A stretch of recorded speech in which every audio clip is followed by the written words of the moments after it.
Most people are trapped in a cage they built themselves. It's not made of metal or stone, but of endless talking about what they're going to do instead of quietly doing it. You know these people. Maybe you are one of them. They announce their plans to everyone who will listen, detail their goals, and share their progress on social media but somehow never get anywhere. Here's the uncomfortable truth. The more you talk about your ambitions, the less likely you are to achieve them.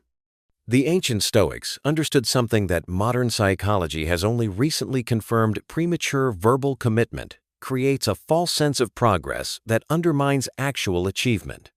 When you talk about your goals, your brain registers that as progress. You get the dopamine hit without doing the work. Seneca warned against this when he said, "The wise man does not disclose his purpose before it is accomplished." This isn't about secrecy for secrecy's sake. It's about psychological efficiency. Your energy is being drained by performative talking rather than productive action.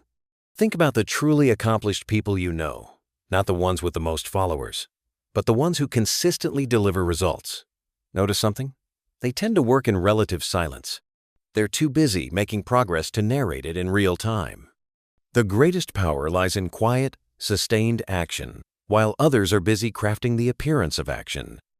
In a moment, I'll show you how to harness this principle. But first, ask yourself, how much energy do you spend talking about what you'll do versus actually doing it? What would happen if you redirected all that explanatory energy into execution?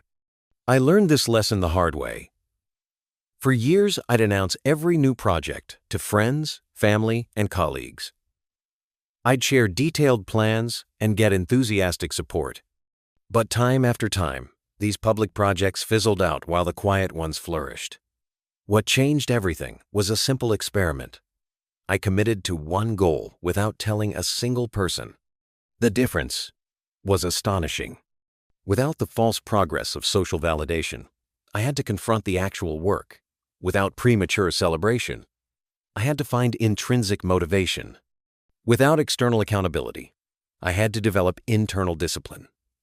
The results spoke for themselves quite literally, because I had said nothing.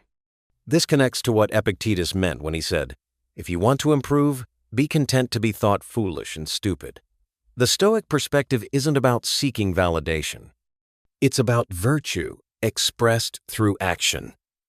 The approval or awareness of others adds nothing to the inherent value of what you do. Eastern philosophy offers similar wisdom. Lao Tzu observed that those who know do not speak, those who speak do not know. This isn't mystical nonsense, it's practical psychology.